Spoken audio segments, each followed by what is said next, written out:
തിരുവനന്തപുരം സ്വാതിതിരുനാൾ സംഗീത college അങ്കണത്തിൽ സപ്തസ്വര വൃക്ഷത്തൈ നടൽ നടന്നു. സംഗീത കോളേജിലെ പൂർവ്വ വിദ്യാർത്ഥികളും കലാകാരുടെ സംഘടനയായ കേരള സർവകലാ സംഘം തിരുവനന്തപുരം ജില്ലാ കമ്മിറ്റിയും ചേർന്നാണ് പരിസ്ഥിതി വാരാചരണത്തിന്റെ ഭാഗമായി വൃക്ഷത്തൈ നടൽ നടന്നത്. സപ്തസ്വരങ്ങളായ സരിഗമപദനിയിലെ അക്ഷരങ്ങൾക്ക് Vayalar, ONV, V Bhaskaran, doctor Muthaiah Bhagavathar, Gireesh Puthenchery, Poovachal Khader, Parassala Ponnammal തുടങ്ങി 7 മഹത് വ്യക്തികളെ സൂചിപ്പിച്ചുകൊണ്ടാണ് വൃക്ഷത്തൈ നടൽ നടന്നത്. ഗിന്നസ് ഹരീന്ദ്രൻ മുൻഷി അധ്യക്ഷനായ ചടങ്ങിൽ ex-MLA മാങ്കോട് രാധാകൃഷ്ണൻ പരിപാടികളുടെ ഉദ്ഘാടനം നിർവഹിച്ചു. കുറയുന്ന സംസ്ഥാനമല്ല, അല്പം കൂടി വരികയാണ്. അതിൽ നമ്മുടെ ഭരണാധികാരികൾ വലിയ പങ്ക് വഹിച്ചിട്ടുണ്ട്. സാമൂഹ്യ വനവൽക്കരണമൊക്കെ ഒരു തപസ്യ പോലെ ഗവൺമെന്റ് ഏറ്റെടുത്ത്. സർവകലാ സംഘം ജില്ലാ സെക്രട്ടറി സാജൻ സ്വാഗതം പറഞ്ഞു.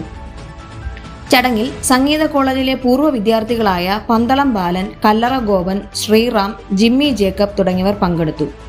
പരിസ്ഥിതി പ്രവർത്തകനും വൃക്ഷവൈദ്യനുമായ ബിനു കോട്ടയത്തെ പരിപാടിയിൽ ആദരിച്ചു.